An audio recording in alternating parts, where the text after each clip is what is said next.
Hello, good day to you. It's me, Andy Wright, and here's a travel tip special. It's 7 questions to ask before you accept an airline voucher. The story was in Smarter Travel, the website. This is giving tips on travel, and there is no affiliation I have with this website.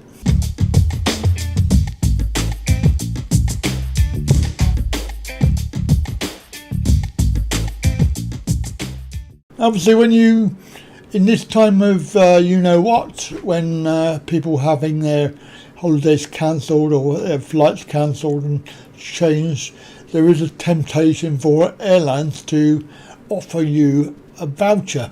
Now, obviously, there will be times when you have to have a voucher. Obviously, when things like there's a delay, lost baggage, a rescheduled flight or whatever.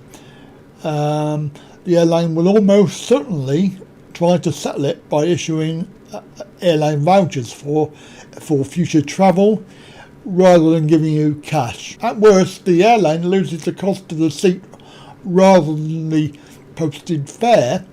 At best, you'll somehow not get around to using the airline voucher, and the carrier will face no cost at all, and obviously benefit from that. So in order to decrease the likelihood you're going to risk getting this voucher and not be able to use it, so there is 7 questions that you need to ask yourself, or even ask the airline. So here's number 1. How long are the airline vouchers valid for?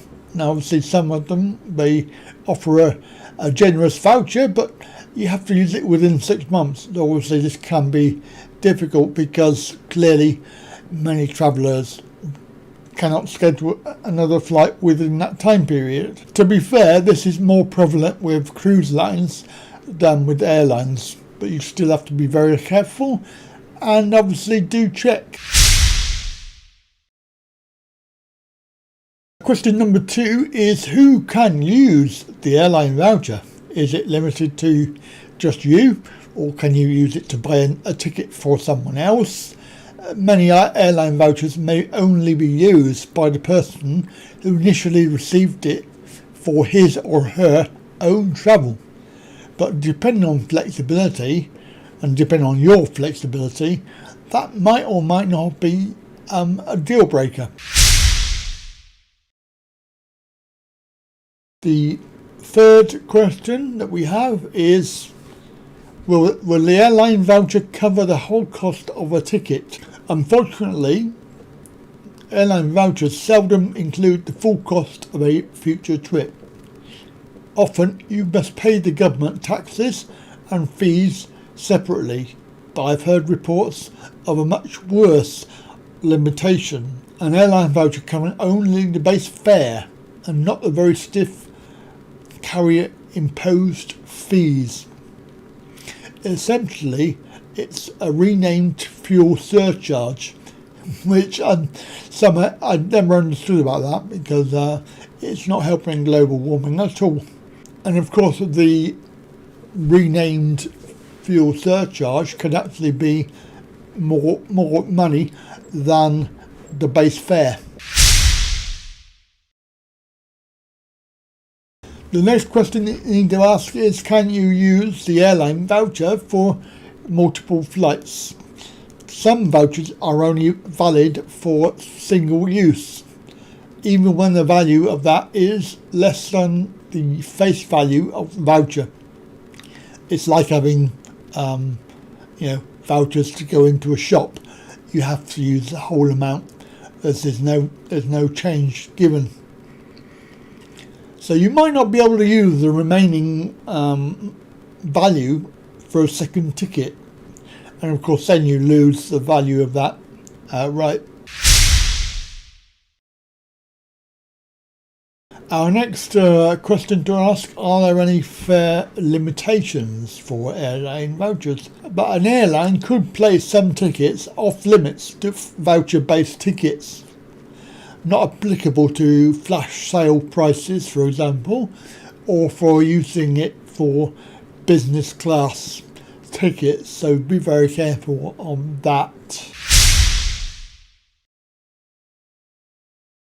Our next limitation that you might find: how much are airline vouchers worth to you? And a voucher is effectively worth a lot less to you than its face value, cash value. And obviously many experts estimate that a voucher is worth something between a third and half of its face value. If you ask for cash but an airline offers you a voucher, take the voucher only if the face value is at least double the cash offer. When cash isn't an option, if the voucher value seems to be inadequate, bargain for more or consider your alternatives. Can you get cash instead of an airline voucher? When a flight is oversold, an airline almost always resorts to offering travel vouchers. You agree to get off and take a later flight.